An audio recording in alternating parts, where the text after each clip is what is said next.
আসসালামু আলাইকুম। আশা করি সকলে ভালো আছেন। আজকে আমরা রিভিউ করব Poco X4 Pro 5G এই মোবাইলটি। এই মোবাইলটি দেখতে আসলে খুব চমৎকার, দুইটি কালার ভেরিয়েন্ট এসেছে। এর ইয়েলো কালারটা আসলে কিন্তু খুব সুন্দর। তাহলে চলুন আমরা বেশি কথা হয় আমরা মূল ভিডিও শুরু করি। তার আগে নতুন যারা আছেন অবশ্যই চ্যানেলটি সাবস্ক্রাইব করে পাশে থাকা বেলআইকনটি অন করে দেবেন। আর যারা ফেসবুক পেজে দেখতেছেন অবশ্যই আমার পেজটি ফলো করবেন। তাহলে চলুন বন্ধুরা বেশি কথা বলে মূল ভিডিও আমরা শুরু করি। তো বন্ধুরা এই মোবাইলটির প্রাইস আমি ডিসক্রিপশন বক্সে অবশ্যই দিয়ে দিব, কারণ এর প্রাইসটা চেঞ্জ হতে পারে, তাই অবশ্যই চেক করে দেখবেন। এই মোবাইলটির ব্যাক সাইডটি গ্লাসের তৈরি এবং এর যে ফ্রেমটি তা কিন্তু সম্পূর্ণই প্লাস্টিকের।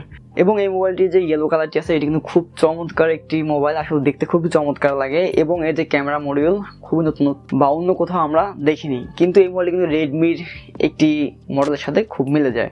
মোবাইলটির রাইট সাইডে পাবেন আপনারা ভলিউম লকার এবং হোম বাটন, কিন্তু উপর দিকে যদি আমরা লক্ষ্য করি তাহলে আমরা দেখবো 3.5mm হেডফোন জ্যাক এবং আইআর ব্লাস্টার। আমাদের নিচের দিকে লক্ষ্য করি তাহলে দেখতে পাবো এখানে স্পিকার ব্যবহার করা হয়েছে এবং ইউএসবি টাইপ সি ব্যবহার করা হয়েছে এবং মাইক্রোফোন।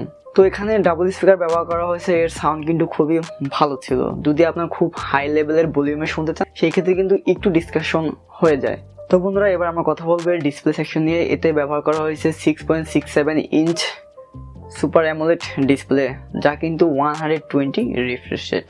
এবং এই ডিসপ্লেটি প্রোডাকশন করতেছে কর্নিং গোরিলা গ্লাস, এবং এতে যে রিফ্রেশ রেট ছিল তা হলো 120 রিফ্রেশ রেট, যা কিন্তু আসলে খুব দুর্দান্ত এবং ভালো পারফরমেন্স ছিল। এবং এটি ডিসপ্লে কিন্তু আউটডোরে খুব ভালো পারফরমেন্স করতেছিল, কখনো কোনো সমস্যা হচ্ছিল না। এবং ইনডোরেতেও ভালো পারফরমেন্স ছিলই। আউটডোরে কোনো ধরনের কোনো সমস্যা আপনারা ব্রাইটনেস নিয়ে পাবেন। এবং এই ডিসপ্লে সব থেকে যেটি ভালো লেগেছে সেটি হলো এর একদম টপে কিন্তু একটি ছোট্ট পাঞ্চল ব্যবহার করা হয়েছে, যা কিন্তু আপনার যখন ভিডিও কনভার্সন করবেন তখন কিন্তু এটি চোখেই লাগার মতো না, আসলে খুবই ছোট একটি পাঞ্চল এখানে ব্যবহার করা হয়েছে। তো বন্ধুরা এই মোবাইলটিতে যে ব্যাটারি ব্যবহার করা হয়েছে তা হলো 5000 mAh এর ব্যাটারি, এবং এর সাথে ব্যবহার করা হয়েছে 67 ওয়াটের ফাস্ট চার্জিং সিস্টেম। এবং এর বক্সের সাথে আপনারা যে চার্জারটি পাবেন সেটি হলো 67 ওয়াটের, অর্থাৎ আপনি এই মোবাইলটি 30 মিনিটে 17% চার্জ করতে পারবেন এবং আপনার 40 মিনিটের মধ্যে ফুল চার্জ হয়ে যাবে। এই মোবাইলটি দিয়ে আপনারা যদি নর্মাল ব্যবহার করেন সেই ক্ষেত্রে একদিনের মতো ব্যাকআপ পাবেন, আর যদি আপনারা হেভি ইউজার হন সেই ক্ষেত্রে কিন্তু আপনারা একদিন ব্যাকআপ পাবেন না, আপনার দিন শেষে অবশ্যই মোবাইলটি চার্জ করে নিতে হবে। তো বন্ধুরা এবার কথা বলবে পারফরমেন্স নিয়ে। এতে যে প্রসেসর ব্যবহার করেছে তা হলো স্ন্যাপড্রাগন 695। এই মডেলের প্রসেসরটি এখানে ব্যবহার করা হয়েছে, যা অ্যান্ড্রয়েড 11 রান করতেছে। এবং এখানে MIUI হিসেবে পাবেন 30, আর এখানে দুটি ভেরিয়েন্ট পাবেন, একটি হলো 6, 128, 256। এই দুটি ভেরিয়েন্টই এখানে পাবেন। দুইটি ভেরিয়েন্টের প্রাইস আমি ডিসক্রিপশন বক্সে দিয়ে দিব। তো এই মোবাইলটি আপনার ডে বাই ডে ইউজে কিন্তু তেমন একটি হিট হয়, কারণ এখানে কুলিং লিকুইড সিস্টেমটা ব্যবহার করা হয়েছে, এই কারণে কিন্তু মোবাইলটি তেমন একটা হিট হয় না। এবং এখানে যদি গেমিং এর কথা বলি সেই ক্ষেত্রে এখানে আমরা পাবজি, ফ্রি ফায়ার এবং এসপাল9 এই তিনটি গেম আমরা প্লে করে দেখেছি।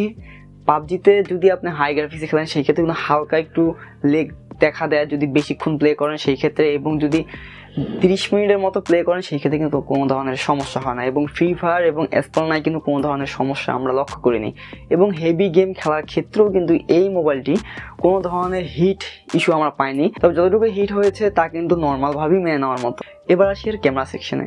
এতে মেইন ক্যামেরা হিসেবে ব্যবহার করা হয়েছে 108 মেগাপিক্সেল, এবং এখানে 8 মেগাপিক্সেলের আলট্রা ওয়াইড শুটার এবং 2 মেগাপিক্সেলের ম্যাক্রো শুটার। এখানে যে 108 মেগাপিক্সেলের যে মেইন ক্যামেরা লেন্সটি সেখান থেকে কিন্তু আপনার দিনের বেলা খুব ভালো ছবি পাবেন, এবং এটি দিয়ে কিন্তু দিনের বেলা যে ছবিগুলো আপনারা পাবেন তার ডিটেলস শার্পনেস খুবই ভালো ছিল। এবং রাতের বেলা কিছুটা নয়েজ চলে আসে, তারপর যদি প্রপার লাইটে আপনারা ছবি তুলতে পারেন রাতের বেলা খুব ভালো ছবি এখান থেকে আপনারা পাবেন। এবং এই যে আলট্রা ওয়াইড সেম, এতেও দিনের বেলা এবং রাতের বেলা খুব ভালো ছবি পাবেন। রাতের বেলা তেমন একটা সমস্যা হয়নি, এবং দিনের বেলা খুব ভালো মানের ছবি আপনারা এখান থেকে পাবেন। তবে এখানে যে ম্যাক্রো লেন্সটি ব্যবহার করা হয়েছে তা খুবই নিম্নমানের 2 মেগাপিক্সেলের একটা লেন্স ব্যবহার করা। এই 2 মেগাপিক্সেল দ্বারা যে ছবিগুলো আপনারা পাবেন তা কিন্তু তেমন একটা কাজের না। এবং এর ফ্রন্ট সাইডে ব্যবহার করা হয়েছে 16 মেগাপিক্সেলের ক্যামেরা, যার দ্বারা মোটামুটি ভালো মানের ছবি আপনারা পাবেন, তবে একটু সফট করে ফেলে এবং কালারটা একটু বুস্ট করে ফেলে। এখানে যে মেইন ক্যামেরা তা দ্বারা যে আপনারা ভিডিও করতে পারবেন সেটি হলো 1080p ভিডিও করতে পারবেন, কিন্তু এখানে কোনো 4K রেজলিউশনের ভিডিওর অপশন থাকছে না। এর থেকে কম বাজেটের মধ্যে এবং এর যে প্রিভিয়াস জেনারেশন যে মোবাইলগুলো ছিল তার মধ্যে কিন্তু 4K রেজলিউশনের ভিডিও এখানে 108 মেগাপিক্সেল ব্যবহার করা হয়েছে, সেই ক্ষেত্রে কিন্তু আমরা 4K ভিডিও রেজলিউশনটা পাচ্ছি না। এই জিনিসটা কিন্তু আসলে খুবই দুঃখজনক। এখানে 4K রেজলিউশন দেওয়া উচিত ছিল।